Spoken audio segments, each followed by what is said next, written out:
আসসালামু আলাইকুম রহমতুল্লাহি অবরকাতু। উপরে দেখতে পাচ্ছেন কিছু হরফ আমি লিখে রাখছি। হামজা হামজা। আলিফ হরফের ওপর যখন জবর জির পেশ হয় তখন আলিফের নামটা পরিবর্তন হয়ে আলিফকে হামজা বলে। হামজা হা আইন হা গইন খ, এই 6টি হরফ হচ্ছে ইজহারের হরফ। নুন সাকিন এবং তানবিনের পরে ইজহার এর 6টি হরফের যে কোনো একটি হরফ আসলে উক্ত নুন সাকিন এবং তানবিনকে গুন্না ছাড়া স্পষ্ট করে ফুরিতে হয়। যেমন মিন আলফি শাহরিন, এখানে এই নুনটাকে আপনাকে স্পষ্ট করে ফুটতে হবে যাতে আপনার নাকে না বাজে। কেউ যদি পরে মিন আলফি শাহরিন, তারপর হবে না, ভুল হবে। ফুটতে হবে স্পষ্ট করে মিন আলফি শাহরিন, মিন আলফি শাহরিন, আযাবুন আলিমুন, আযাবুন আলিমুন। এখানে এই তানবিনকে স্পষ্ট করে ফুটতে হবে। ওয়ান হার, এই নুনটাকে এখানে স্পষ্ট করে ফুটতে হবে। কেন?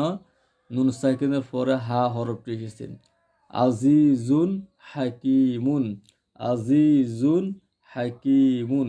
এখানে কেন হবে? তানবিনের পরে হা হরফটি এসেছে। আজিজুন হাকিমুন, আজিজুন হাকিমুন। ফালা তানহার, নুন সাকিনের পরে হা হরফটি এসেছে, তাই নুনটাকে স্পষ্ট করে ফুটতে হবে।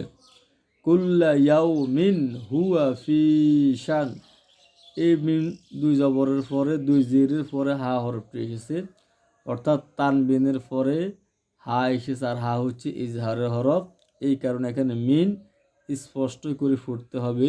কুল্লা ইয়াউমিন হুয়া ফি শান, মিন গিল্লিন আযাবুন গলিজুন, মিন গিল্লিন। নুন সাকিনের পরে গয়ন এসেছে, তাই নুন সাকিনকে স্পষ্ট করে ফুটতে হবে।